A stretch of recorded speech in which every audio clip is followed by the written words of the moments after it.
안녕하세요. 이야기를 들어주셔서 감사합니다. 좋아요와 구독 잊지 마세요. 5년이나 된 이야기입니다. 그때는 뭐가 그리 싫었는지 결혼해보고 나니까 선배가 왜 그랬는지 이제는 충분히 이해가 가고 넝쿨째 굴러온 행운을 제가 스스로 쳐내려버린 게 아닌가 하는 생각이 듭니다. 예전부터 오래 알고 지낸 선배가 한 분 있습니다. 그때는 제가 총각 때였고 선배는 결혼을 했고요. 저도 직장이 생기면서 자주 찾아보지 못했는데 직장 생기기 전에는 이 선배뿐만 아니라 형수님하고 같이 해서 자주 만날 시간을 보냈습니다. 그런데 오랜만에 선배가 먼저 저한테 오랜만에 술 한잔 하자며 연락을 해왔습니다. 오랜만에 만나는 선배라 그런지 조금 기대도 되더라고요. 동종업계에서 일하는 사람이라 일 관련해서 경험적으로 배울 만한 것들이 있었고, 그때쯤 저도 직장에서 자리 잡고 있느라 물어볼 게 좀 있었거든요. 약속 장소에 도착하니 선배는 형수님하고 같이 자리에 있더군요. 형수님하고도 잘 아는 사이이다 보니 불편할 게 없었습니다. 저랑 선배가 하는 일이 서버 쪽을 관리하는 일입니다. 유지보수가 중요한 일이기 때문에 가끔씩 일이 생기면 회사에 불려나가야 할 때가 있었어요. 그런데 마침 선배 회사에서 시스템이 먹통이 되었다며 선배한테 연락이 온 겁니다. 선배가 전화로 이렇게 하라 저렇게 해봐라 지시를 하는데도 전화상으로는 해결될 기미가 보이지 않더라고요. 저도 그쪽 일을 하다 보니 어떤 상황인지 이해가 가고 선배가 전화로 지시하는 것만 봐도 공부가 되었습니다. 그런데 도무지 유선상으로는 해결이 안 되는 일인지 선배가 잠깐 회사 좀 빨리 다녀올 테니 둘이서 마시고 있으라고 하고 자리를 비웠습니다. 형수님하고는 이미 잘 아는 사이였지만 막상 둘만 있게 되니 뻘쭘했습니다. 단둘이는 있어 본 적이 없거든요. 형수님은 약간 범접하기 힘든 포스를 가진 분이었습니다. 저랑 동갑이기는 했지만 전혀 다른 세계에 사는 것 같았거든요. 공부도 잘했고 해외에서 석사학위까지 받아온 사람이었어요. 배우냐 자에다가 세상에 힘든 일이라고는 한 번도 안 해봤을 것 같은 곱상한 외모를 지니고 있었습니다. 내조를 잘하는 타입이라 제가 선배하고 자주 만날 적에도 항상 자리를 지키며 있었어요. 술도 입에 잘 대지를 않았었습니다. 저랑 선배는 한 번 마시면 끝장을 보는 성격이라 밖에서 마실 땐 형수님이 항상 정신을 차리고 있거나 선배 집에서 술을 마신다면 선배 재우고 저도 방에 자리 깔아준 뒤에 뒷정리까지 깔끔히 마무리 짓고 잠에 들거나 하던 사람이었거든요. 현모양처가 있다면 형수님을 두고 하는 말인 것 같았습니다. 저랑 같은 나이라는 게 믿기지 않을 정도로 어른스러운 사람이었어요. 그런데 웬일로 저한테 술 한 잔 따라 달라고 먼저 말을 건네더군요. 아무리 선배가 회사 일을 빨리 마치고 온다고 하더라도 왕복으로 1시간은 걸리는 거리였다 보니 못해도 최소한 시간은 둘이서만 남아 있어야 하는 상황이었으니 형수님도 선배 때문에 제가 술도 못 마시고 1시간 벌서고 있는 것보다는 저와 선배를 위해 형수님이 같이 술을 마셔주기로 한 것처럼 보였어요. 정말 속이 깊은 게 현모양처가 따로 없구나 생각했습니다. 형수님은 따지고 보면 저랑은 동갑내기 친구 사이였기 때문에 사실 저는 좀 편하게 대하고 싶기는 했습니다. 하지만 형수님이라는 관계적 특성 때문인지 어쩔 수 없이 제가 거리를 둘 수밖에 없더군요. 그래서 사실 그가 선배와 같이 시간을 보낸 만큼 형수님과는 따로 접점이 없었는데 그날에 참 많은 일이 있었습니다. 형수님하고는 단둘이 대화를 단 30초도 나눠본 적이 없었는데 그날 술잔 2잔 부딪히면서 이야기를 나누니 동갑이라 그런가 이야기가 잘 통하고 코드가 잘 맞았습니다. 사실 형수님이라는 걸 빼더라도 유학파 출신의 고급진 그녀의 이미지 때문인지 괜히 어려워했나 하는 생각도 들었어요. 대화를 나누는 동안에는 아무런 어려움이나 위화감이 없었고 오히려 동네에서 잘 알고 지내던 동갑 여자친구 같은 느낌이 들었습니다. 서로 죽이 잘 맞아서 한참을 떠들었는데 시간을 보니 이미 선배가 회사로 향한 지도 어느덧 1시간 반이 흘러 있었습니다. 형수님도 선배가 생각보다 늦으니 전화를 했는데 선배는 금방 끝난다면서 둘이 괜찮으면 좀 더 마시고 있으라고 하더군요. 좀 이르게 만나서 그때가 밤 10시쯤 밖에 되지 않았고 형수님이 술을 잘 못하는 관계로 천천히 꺾어 마시고 있었기에 저도 술 기운이 그렇게 오르지 않은 상황이었습니다. 둘이 있는 게 생각보다 불편하지 않으니 조금 더 기다리는 건 문제가 없겠다 싶었습니다. 그런데 또 한 가게에서 거의 3시간을 넘게 있었고 형수님이 술을 천천히 마시고 안주도 잘 안 먹다 보니 다른 가게로 옮기는 게 민폐가 아니겠다는 생각도 있었습니다. 주종도 소주 맥주 마시는 것보다 형수님이면 와인 같은 거 좋아하지 않을까 싶어서 자리를 옮기자고 권했습니다. 형수님이 조금 취했나 느낀 게 이때쯤이었는데 목소리에 코맹맹이 소리를 섞기도 하고 눈을 깨순치려 하고 앞머리를 뒤로 훔치며 웃는데 평소와는 사뭇 분위기가 다른 게 느껴졌습니다. 형수님이 먼저 좋다고 자리를 옮기자고 했고 근처에 있는 와인바로 자리를 옮겼습니다. 조금 프라이빗하게 방형식으로 되어 있는데 조명이 불긋불긋한 데서 형수님을 보니 분위기가 묘하더군요. 간단한 치즈 안주와 함께 도수가 제일 약한 와인으로 주문을 했습니다. 괜히 형수님이 취하면 그것도 문제겠거니 싶었거든요. 그런데 와인이 맛있다며 엄청난 속도로 술을 마시더라고요. 그러다가 그녀가 팔을 뻗으며 테이블에 있던 물병을 제 쪽으로 엎었는데 뚜껑이 잘 닫혀 있어서 물이 많이 흐르지는 않았습니다. 그래도 테이블이 살짝 흐르니 물을 닦으려고 티슈를 꺼내는데 형수님도 술기운에 당황해서 팔을 뻗다가 둘이서 서로 손을 잡아버리고 말았습니다. 서로 전개가 통한데 저와 형수님은 손을 맞잡은 채로 멈춰 있었고 정신이 아늑해지는 것 같았습니다. 그리고는 자리에서 일어난 형수님이 자연스럽게 제 옆으로 앉더군요. 자기가 조금 취해서 어지럽다면서 잠깐만 쉬어도 되겠냐며 제 어깨에 기대 눕더라고요.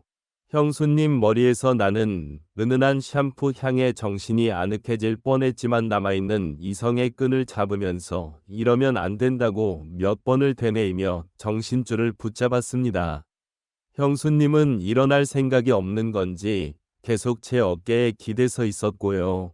선배가 돌아오면 어쩌나 조마조마하더군요. 어차피 방형식으로 돼 있는 곳이라 커튼 너머로는 아무것도 안 보여서 괜찮았고 형님도 저희가 있는 방에 들어오려면 전화 형수님한테 먼저 연락을 해야 했을 테니 문제가 없을 거라 생각이 들어서 저도 그냥 에라 모르겠다는 생각으로 어깨에 기댄 형수님을 그대로 두고 반대 방향만 바라보고 있었습니다.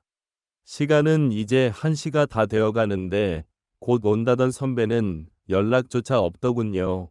형수님은 아직도 제 어깨에 기대서 새근새근 숨을 몰아내시며 있었고 저는 속으로 애국가까지 부르면서 올라오는 술기운을 참아내려 애를 쓰고 있었습니다. 보통은 이렇게 막무가내로 주정을 부리는 사람이면 꼴보기 싫을 텐데 그동안 동갑내기이긴 하지만 살짝 존경심이 들 정도로 제가 팔을 뻗어도 닿지도 않을 위치에 있는 것만 같던 우산 같은 여자가 이러고 있으니 오히려 형수님도 보통 여자랑 다르게 없구나 하는 생각이 들었습니다. 2시 면가게 문을 닫는다는 직원의 말을 듣고 1시간 더 버텨봤자 안 좋은 생각만 들겠다 싶어서 선배한테는 그냥 일 보시면 집으로 들어가시라 말하고 형수님을 부축해서 집에 데려다 줄 생각으로 밖으로 나왔습니다.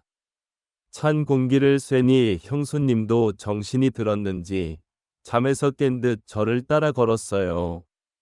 택시를 붙잡아 형수님이 타는 것까지 봤는데 형수님이 혼자서 무서워서 못 들어가겠다면서 저보고 집까지 바래다 달라고 하더라고요. 여태 흐트러진 모습 한번 보인 적 없던 형수님이 제 앞에서 코맹맹이 애교 섞인 목소리로 땡깡을 부리니 저도 남자라 그런가 그 상황에서 형수님을 두고 떠날 수가 없었습니다.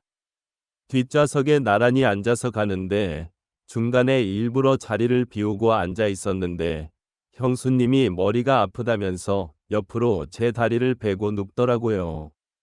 왜 이렇게 빈틈을 보이는 건가 싶었는데 혹시 일부러 일어나 형수님이 나한테 관심이 있는 건가 이런 생각까지 들었습니다. 저도 일단 남자였으니 말입니다. 선배 집 근처에 도착해서 택시에서 내렸습니다. 기사님한테 잠시만 기다려달라 말하고 형수님을 아파트 현관까지 바래다 줬어요. 그런데 형수님이 갑자기 술이 좀 깨고 싶다면서 저보고 잠깐 아파트 단지라도 한 바퀴 돌면 어떻겠냐고 하더라고요. 형수님한테 제대로 걷지도 못하는데 어딜 가시냐고 실랑이를 하고 있는데 저를 기다리던 택시가 시간이 끌리니 짜증이 났는지 경적 몇 번 울리더니 가버렸습니다. 그래서 그냥 형수님을 저대로 뒀다가 동네 사람들 다 깰 때까지 땡깡을 부릴 것 같아서 형수님 이끌고 엘리베이터에 타버렸습니다. 집에 도착하니 형수님이 여기까지 왔는데 방까지 좀 바래다 달라면서 어필을 하더군요. 안방까지 끌고 가니 자기가 지금 너무 어지럽다면서 외투 벗는 것 좀 도와달라는 겁니다. 형수님, 술이 너무 취하신 것 같은데요. 하고 제가 한 걸음 뒤로 물러서서 저는 이만 가보겠다고 하고 제 갈 길을 가려고 하는데 침대에 눕혀놓은 형수님이 어느새 저한테 다가와 제 뒤를 끌어안았습니다. 선배한테 집으로 오라고 연락까지 해놓은 상태인데 선배는 분명히 집으로 돌아올 테고 그 상황이 두렵고 불편하기만 했습니다. 하지만 이 상황은 피해가지는 못할 것 같고 형수님 또한 내 생각에는 제정신이 아닌 것 같은 상황이고 대충 장단만 맞춰주다가 잠에 들면 이 자리를 재빨리 빠져나와야겠다는 생각을 했습니다. 자꾸만 불을 켜고 오라고 하는 걸 눈 뜨고 볼 수가 없어서 불 꺼진 상태로 형수님을 도와줬습니다. 어두컴컴한 방 안에서 달빛 같은 옅은 조명 때문에 오히려 불이 환한 것보다 더하다는 느낌이 들었습니다. 그때는 정말 저도 더는 참을 수가 없겠더라고요. 그래서 형수님을 확 밀치고 저는 가보겠다고 하고 후다닥 도망 나왔습니다. 그 고상하고 조용했던 내가 알던 형수님이 맞나 싶더군요. 엘리베이터가 꼭대기층에 가 있어서 한참을 기다렸는데 혹시나 형수님이 따라 나오지는 않을까 콩닥콩닥 심장이 뛰더라고요. 평소에 형수님을 현모양처의 표본이다. 나도 결혼하면 저런 사람과 결혼을 하고 싶다 하는 생각도 갖고 있을 정도로 흠모하던 사람이었으니 한편으로는 이대로 끝내지도 않고 가버리는 게 아쉽다는 생각도 들었습니다. 하지만 선배를 하루 이틀 보고 말 사람이 아닌데 어떻게 그러나 싶어서 엘리베이터를 기다리면서도 자꾸 고개가 뒤로 돌아가더군요. 아파트를 나서면서도 혹시나 선배가 돌아오지는 않았을까 두리번대면서 나왔습니다. 잘못한 것도 없는데 괜히 잘못을 한 건가 죄를 지은 느낌마저 들었지요. 한참을 두리번대고 있는데 뒤에서 누가 저를 불러 세우더라고요. 너 뭐하냐 하면서 저를 부르는 선배였습니다. 심장이 멈춰버리는 줄 알았지요. 연락도 없길래 오늘 회사에서 밤을 새고 오는 줄로만 알았는데 말입니다. 제가 괜히 눈치가 보여서 시간을 지체하기는 했지만 두리번거리면서 선배 차가 있나 확인하는 동안 아파트로 들어오는 차는 한 대도 없었거든요. 그런데 어떻게 선배가 여기서 저를 불러 세우는 건지 싶던 찰나에 선배가 저한테 왜 한참 좋다가 그냥 가는 거냐고 하면서 무슨 문제가 있냐고 묻더군요. 그때까지만 해도 선배가 무슨 말을 하는지 몰랐습니다. 올라가서 이야기를 하자고 하기에 선배를 따라 다시 집으로 들어갔는데 술에 취해서 비틀비틀거리던 형수님도 다 용기였던 게 다시 제가 알던 고상하고 말수 적은 다가가기 힘든 형수님의 모습으로 있더군요. 저는 그때까지만 해도 무슨 상황인지 몰라서 선배가 돌아와서 아무 일도 없는 척 연기를 하고 있는 거라고 생각했습니다. 하지만 선배는 저한테 충격적인 이야기를 꺼내더군요. 아직 결혼을 안 해봐서 모를 거라고 말하면서요. 사람이 매일 똑같은 밥만 먹으면 질리지 않겠느냐면서 가끔은 양식도 먹고 중식도 먹고 하는 게 그 이유인 건 알고 있지 않느냐고 설명을 하더니 결혼한 사람들도 똑같다는 겁니다. 가끔씩이지만 이런 상황도 필요하다고요. 형수님이 저를 그동안 동갑내기이기도 하고 특별하게 봐온 게 있어서 말한 건데 제가 이렇게 정직한 사람인 줄은 몰랐다는 겁니다. 그때까지만 해도 저는 선배가 무슨 말을 하는지 이해를 못하고 있었는데 단도직입적으로 설명하자면 선배와 형수님은 결혼한 지 오래되었고 하니 이거라 저걸 하나 흥미가 떨어진 상황이었다고 합니다. 그렇다고 아무나 집으로 부르자니 왠지 보안 문제도 있고 깔끔하지 않을 수도 있고 어떤 사람이 올지도 모르는데 그렇게까지는 하고 싶지가 않았다네요. 그러던 와중에 형수님이 저를 먼저 지목을 했고 선배도 제가 한참 때니 이걸 이래저래 설명하는 것보다 아무것도 모르는 상황에 제가 정말 아까 전의 상황에서 자연스럽게 넘어가는 게 더 재미있겠다는 생각이 들었다는 겁니다. 이미 두 사람은 이렇게 될 걸 계획하고 있던 거고 회사 일이며 전부 다 거짓부렁이었던 겁니다.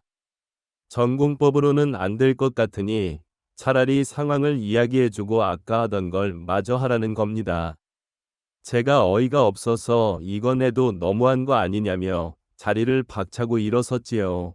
그러니 선배는 내 와이프 자존심에 상처를 준 거다 어쩐다 하면서 화를 내기 시작했어요. 저도 언젠가는 이런 날이 오게 될 거고 그때가 돼서 연락하기만 해보라고 후회하지 말라고 하는 겁니다. 두 사람이 짜고 이미 저를 가지고 장난을 쳤기에 기분이 엄청 나빴습니다. 두 사람 심심풀이 땅콩이나 마찬가지였던 거지요. 오래 알아왔고 신세를 많이 졌던 선배와의 인연은 거기서 끝이 났습니다. 그렇게 5년이나 지나게 되었고 그 사이에 저는 결혼도 하고 한 아이의 아버지가 되었습니다. 그리고 요즘은 선배가 그리고 형수님이 왜 그렇게 한 건지 충분히 이해가 갑니다. 제가 정말 그 어떤 유혹에도 넘어가지 않는 자랑스러운 사람이라고 생각했는데 선배와 똑같은 처지에 놓이고 나니 저도 모르게 일탈을 꿈꾸게 되더군요. 이제는 이해가 됩니다. 그리고 그때 아무 행동도 하지 못했던 제가 다 부끄럽고 바보 같다는 생각이 드네요. 이야기는 여기까지입니다. 들어주셔서 감사합니다. 재미있는 이야기를 놓치지 않도록 좋아요, 공유, 구독 잊지 마세요. 잊지 마세요. 잊지 마세요.